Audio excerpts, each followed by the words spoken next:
My brother and I picked up this. This is a 3-point, so it goes on a farm tractor, with the top link here and the two lower pins there. This is for picking up hay bales, and we don't have any hay bales that need moved. We're not in the hay business or whatever, and we don't have horses or livestock.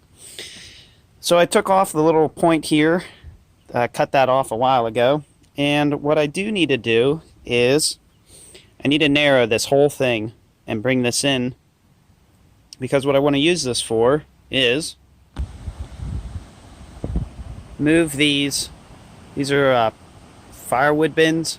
They have a nice plastic roof and they're made out of metal and they keep the firewood all nice.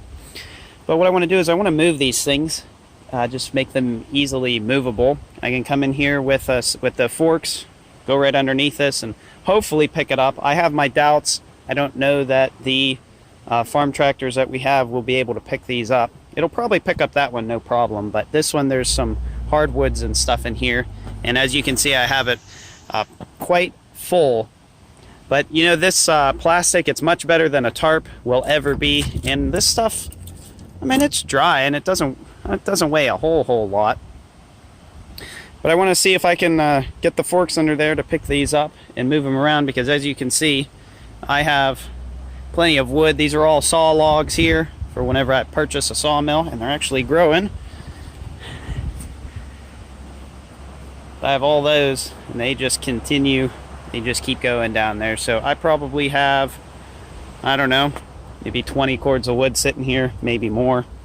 And then not all of it's going to be firewood, but I have a neighbor that knows where to get more of these pallet bins, or these IBC totes is what they're called. So,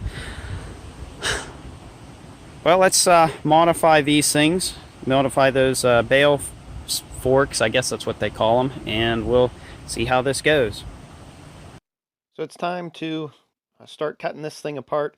As much as it pains me to do this to basically, this isn't a brand new piece of farm equipment or a brand new attachment here. This had been repainted red, probably to make it look better to sell it. So I don't really like having to cut stuff apart, but I was pricing out some other, just buying one that's the right width and everything, and they're about $200 to $300, maybe $400, and I paid, I think, $150 or $125 for this thing, and so what, I have to spend a couple hours modifying it to fit my needs, but I really think it'll be worth it in the end. So I'm using this is a Bauer, a Portaband from Harbor Freight, and it's cutting away at this stuff really without any problems. I really like that Portaband. It comes in very handy, and it's a very useful tool to have and makes things a lot easier. So of course I'm trying to get this all lined up, and I will say it was not the easiest to line everything up on this.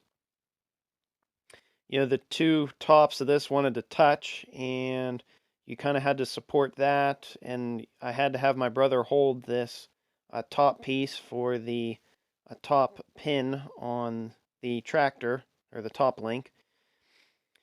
And unfortunately, one of these ends on this to pick up the hay bale was bent a little bit, so the tops did not line up like I wanted them to. I had to I didn't bend them, but I just lined them up as best as I could, and I had to raise one of the ends of the forks up, maybe not even an inch, maybe 3/4 of an inch at the tip. So it really wasn't that bad, but it still wasn't flat like I wanted it to be. But you can see they didn't paint the bottoms of this a bale carrier, I guess is what they call it, bale fork, which is no big deal. But I'm also beveling all of this because I do not want this thing coming apart. Not that it would if I didn't, but beveling stuff does help the welds stick better. Now that I have everything beveled and hopefully cut to the right length. It's time to fire up Old Reliable here. This is the $100 90 amp flux core welder from my favorite store, Harbor Freight, and flip her on and she comes alive like usual. This has been an awesome welder. I've ran 40 to 50 pounds of welding wire through this thing, and it does fit a 10-pound spool. That's what I have in there, an 8-inch 10-pound spool. So let's get all this stuff mocked up and pretty much where I'd like it. Try to get things as flat and as even as possible, and we'll tack it up and hopefully maybe tonight fully weld it. Maybe at a later time I will repaint this thing another color. If I had to change the color on it, I actually don't know what I would paint it. I guess red isn't all that bad of a color, but anyways, I'm just trying to get this as lined up as possible. I stuck a 2x4 underneath the bottom pipe there. That was I'm supporting the middle of it where the two pieces are cut, so it should hopefully line up the top better. So you see me putting a level on there, and actually you can even tell right from the video these two are not lined up at all.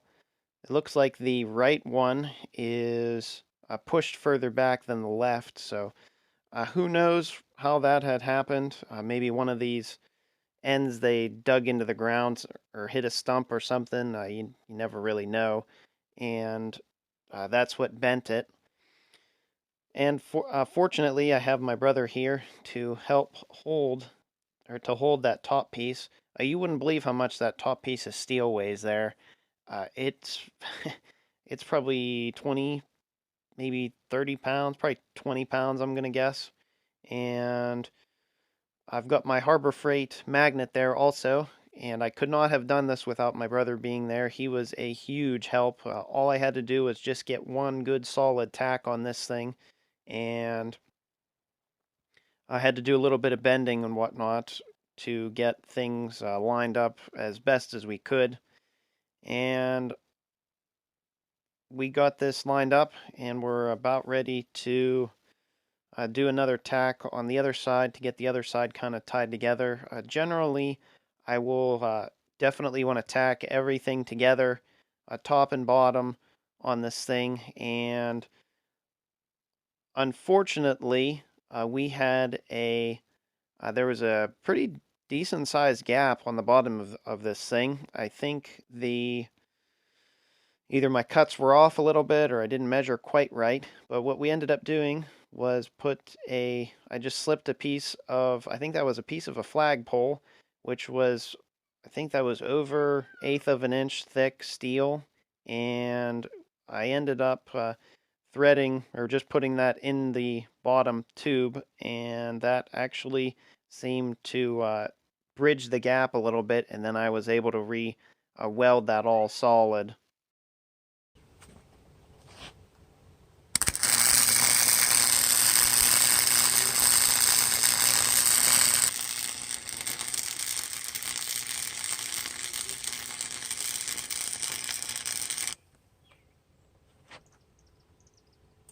I've got to say, I enjoy welding, at least wire feed welding. I don't quite enjoy stick welding as much as I do wire feed.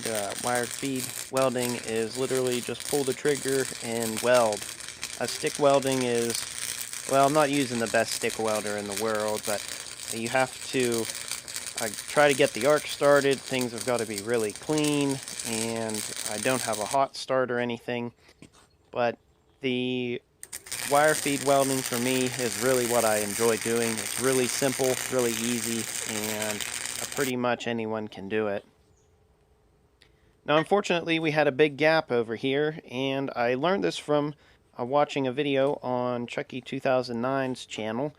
He said to just put a stick electrode in the gap, and then come in there with either a stick welder or just a flux core MIG welder, doesn't matter what it is, just to weld that, to let the stick electrode bridge the gap, and that actually worked very well. That is an awesome idea to to implement in this this problem, I guess, that we're having here, because there's no way that I could weld this gap up with this welder. I mean, I probably could, but it would be very, very difficult. So having the stick electrode there really makes things a lot easier. The gap in the back was probably approaching 3/16, and when you're welding stuff together, if it's a tight fit, you should definitely bevel it, and even if it's you have a slight gap, it should still be beveled, so you get a lot of good penetration, and the weld will be really strong. And I'll give you guys a little tip here. You might want to hold on to the stick electrode with a, I don't know, pair of vice grips, channel locks, or something like that, because don't be using your glove. As I was welding on one of these, I think it was that last clip there, I'm thinking, boy, my glove's really getting really warm. And I had stopped because I had gotten to the corner, and as I looked down, pull my face shield up.